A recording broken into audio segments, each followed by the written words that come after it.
Hello everyone, Suzanne Knabe-Nicole here from Police Science Doctor with your weekly dose of police science snippets.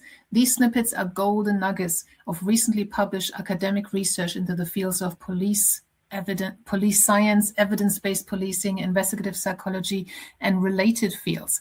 I go through lots of recently published articles in those scientific journals every week and go through and try and find those that are somehow practical, something you can put into use straight away, something you can apply to your job straight away, because you don't all have the same jobs, or that you have lots of different jobs around the world. There's not something for you every week, potentially, because I only feature 3 every week. However, on the read page of the Police Science Doctor website, you can find 267 PDFs now with 3 snippets each, and you can access that for free with the password that you get as soon as you join the Police Science Doctor email list. And you can do that for free as well. Simply Google Police Science, go to policesciencedoctor.com and enter your details into the form that pops up. If it doesn't pop up, scroll down to any page on the website and you'll find the form there.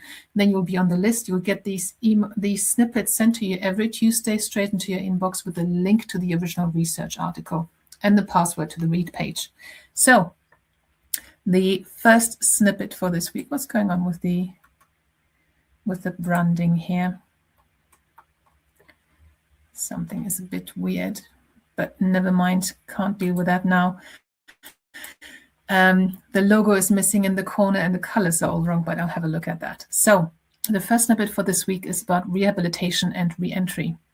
Prison rehabilitation and community re-entry programs implemented during incarceration or in the transitional period serve as significant mechanisms for facilitating justice-involved individuals in their post-release adaptation.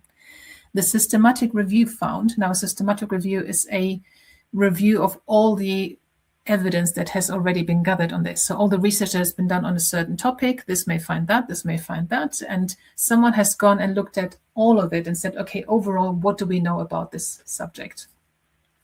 So this systematic review on this rehabilitation topic found that psychosocial and health interventions reduce recidivism, while vocational interventions demonstrated positive effect on behavior, but there were mixed results in reducing recidivism rates and improving the scope for social reintegration. So the 2 things that have consistently been found to work are psychosocial and health interventions.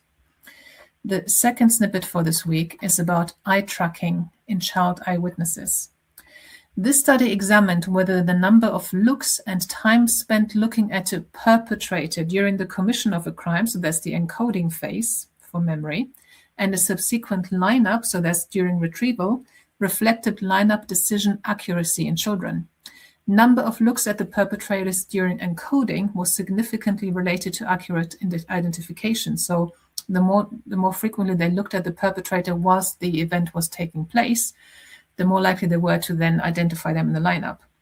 During retrieval, increased time spent looking at fillers signaled an inaccurate witness, while increased time spent looking at a suspect indicated an accurate witness.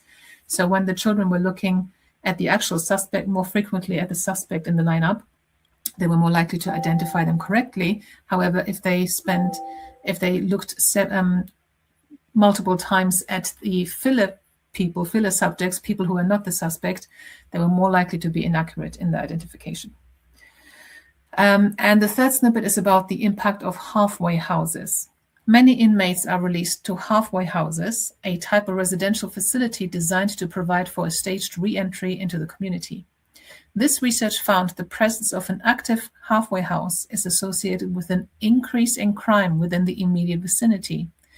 This research identified significant increases in monthly counts of overall crimes reported to law enforcement, as well as in counts for specific crimes of violence, including assaults and robberies with a firearm, property offenses such as burglary, and in minor and misdemeanor offenses. The closing of a halfway house is associated with a decrease in reported crimes. So this study did not look at recidivism rates and the impact on the people living in there, the ex-offenders. It looked at the impact on the community.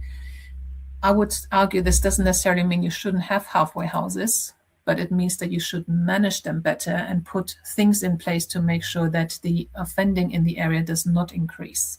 So very, very, very valuable piece of research there. So I hope that you got something out of it. I'm going to try and sort out the branding for next week, but I'll see you again then with Police Science Snippets number 268. So until then, stay safe and make good decisions. Bye-bye. Thank you for watching. I hope you found this content useful. You can get access to each episode's transcript with key learning points, timestamps, and references if you get yourself onto my mailing list. Just go to the main website on policesciencedoctor.com, and on the bottom of each page you will find a sign-up form for notifications of new content. Just enter your first name, your preferred email address, and the type of organization you work for. You will not get any spam. This is just for me to let you know about new content and for you to get access to all the transcripts.